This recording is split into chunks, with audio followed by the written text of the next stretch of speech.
नमस्ते दोस्तों, आपका दिल से स्वागत है हमारे चैनल में। दोस्तों, जो कुछ भी हमारे साथ घटता है उसे लेकर हमें ईश्वर से कुछ ना कुछ शिकायत हमेशा रहती है।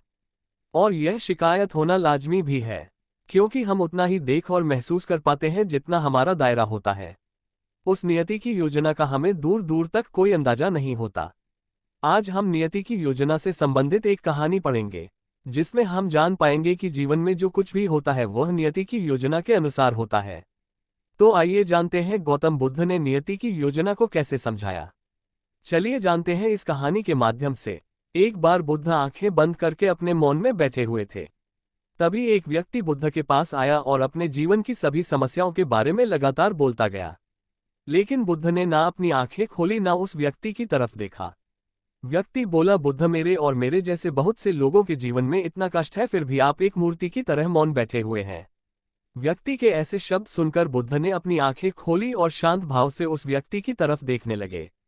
व्यक्ति बोला, बुद्ध, मुझे आपसे एक शिकायत है। बुद्ध बोले, कैसी शिकायत? व्यक्ति बोला, जो कोई भी आपके पास आता है आप हर किसी को उसकी समस्या का समाधान नहीं बताते। कई बार आप मौन रहते हो और चुप्पी साध लेते हो। ऐसा लगता है आप एक मूर्ति हो जिस पर हमारे दुख का कोई असर नहीं पड़ता। बुद्ध बोले, मैं तो सिर्फ लोगों को जागरूक होने को कहता हूं। बाकी नियति की योजना के आगे तो किसी का वश नहीं चलता। बुद्ध बोले, तुम सत्य कह रहे हो, नियति जीवन को खुद ही संभाल रही है, इसलिए संतुलन बना हुआ है। बुद्ध की बात सुनकर तो उस व्यक्ति का कष्ट और भी बढ़ गया। वह कहने लगा, बुद्ध, मुझे माफ करें, लेकिन मैं आपकी बात से सहमत नहीं हूं। मेरा यह मानना है कि यदि लोग आपको मानते हैं तो आपको हर किसी को उनकी समस्या का समाधान देना चाहिए। बुद्ध बोले, ठीक है, यदि तुम्हें ऐसा लगता है तो फिर तुम एक दिन मेरी तरह वस्त्र धारण करके मेरी जगह बैठ जाओ। तो व्यक्ति बोला, ठीक है, यदि मेरे पास कोई व्यक्ति आएगा तो मैं उसकी समस्या का समाधान अवश्य ही कर दूंगा। बुद्ध बोले, ठहरो, इतनी आतुरता अच्छी नहीं है। तुम्हें यहाँ पर मेरी तरह बनकर बैठना तो है, लेकिन तुम्हें एक मूर्ति की तरह बैठना है। जो भी तुम्हारे पास आए तुम बस उनकी बातें सुनना और मौन रहना। व्यक्ति बोला, यदि मुझे मौन ही रहना है तो मेरा आपका स्थान पर बैठने का क्या लाभ? बुद्ध बोले, बात लाभ या हानि की नहीं है, बात नियति की योजना को समझने की है। व्यक्ति ने बुद्ध की बातों को मान लिया और बुद्ध की जगह उनके स्थान पर बैठ गए। तभी एक व्यापारी उस व्यक्ति के पास आया। व्यापारी बोला, महात्मा, आपकी वेशभूषा तो बिल्कुल बुद्ध के समान है। आप भी मुझे बुद्धत्व का रूप ही लगते हैं। मैं आपका धन्यवाद करने आया हूं कि आप जैसे महात्माओं के मार्गदर्शन पाकर मैंने इतनी अपार संपदा अर्जित की है। मैं चाहता हूं मेरी सुख समृद्धि और खुशियां यूं ही बनी रहे। ऐसा कहकर वह व्यक्ति जाने ही लगा था कि अचानक उसकी जेब से कुछ धन गिर गया। व्यक्ति उस व्यापारी को बताना चाहता था, लेकिन उसे फिर याद आया कि बुद्ध ने उसे मौन रहने को कहा है। तभी थोड़ी देर बाद वहां पर एक गरीब व्यक्ति आया जो बहुत परेशान था। उसने इस व्यक्ति को प्रणाम किया और कहा, महात्मा, मुझ गरीब के पास खाने के लिए कुछ भी नहीं है। यदि आप मेरी कुछ मदद कर देते तो मैं और मेरा परिवार भोजन कर पाता। उस व्यक्ति ने हाथ जोड़कर जैसे ही अपना सिर नीचे की तरफ झुकाया, उसे व्यापारी का गिरा हुआ धन दिखाई दिया। उस धन को देखकर वह अत्यंत खुश हुआ। उसने महात्मा के आगे हाथ जोड़े और धन लेकर खुशी खुशी वहां से निकल गया। तभी कुछ देर बाद वहां पर एक नाविक आया। उसने भी उस व्यक्ति को महात्मा समझकर उन्हें प्रणाम किया और कहने लगा, महात्मा, मैं कुछ दिनों के लिए अपने परिवार के साथ एक नाव की यात्रा पर जा रहा हूं। मुझे आपसे आशीर्वाद चाहिए कि यात्रा मंगलमय हो। व्यक्ति ने मौन होकर ही उसकी तरफ देखकर सिर हिलाकर हाँ में जवाब दिया। अब थोड़ी देर ही हुई थी कि व्यापारी वापस उसी जगह पर आ गया।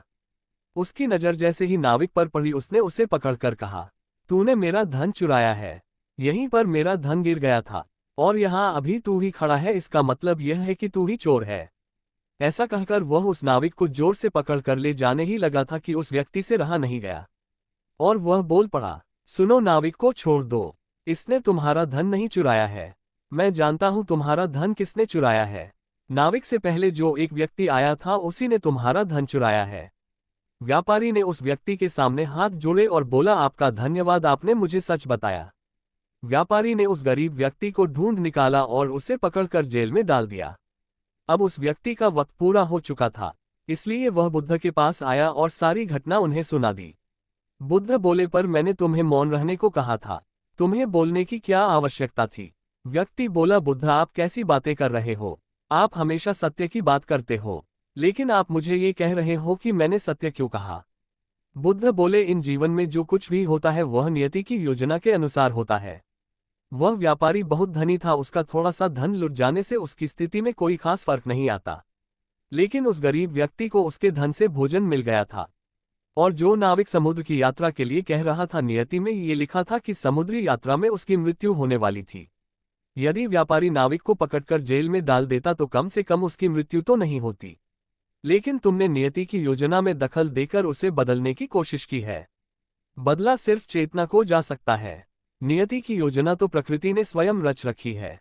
व्यक्ति ने बुद्ध के सामने हाथ जोड़े और कहा, मुझे माफ कर दीजिए।